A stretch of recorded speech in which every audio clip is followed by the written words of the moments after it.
রাজনীতি আর এবার রেশন দুর্নীতিতে ইডির নজরে এবার ফুড ইন্সপেক্টররা, এছাড়া কোয়ালিটি কন্ট্রোল অফিসার থেকে রেশন কন্ট্রোলার সবারই ভূমিকা খতিয়ে দেখছে ইডি। তবে কি সর্ষের মধ্যেই ভূত? রেশন বন্টন দুর্নীতির তদন্তে নেমে কাশীপুরে গোডাউনের উপর নজর পড়েছে ইডির অভিযোগ, রাজ্য সরকারের নিয়ন্ত্রণাধীন এই গোডাউন থেকে মাল বেরোনোর পরে মাঝপথে হতো কারচুপি, বদলে ফেলা হতো বস্তা, ওজনে করা হতো হেরফের, এমনকি খারাপ মালও মেশানো হতো। এতে ইডির নজরে ফুড ইন্সপেক্টরদের ভূমিকা, কারণ ফুড ইন্সপেক্টরের নির্দেশ ছাড়া গোডাউন থেকে মাল বের করা সম্ভবই নয়।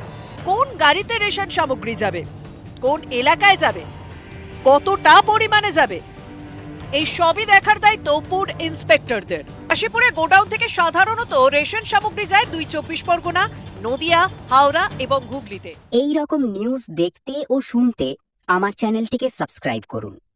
আজকের মতন এই পর্যন্ত। জয় মা ভবানী।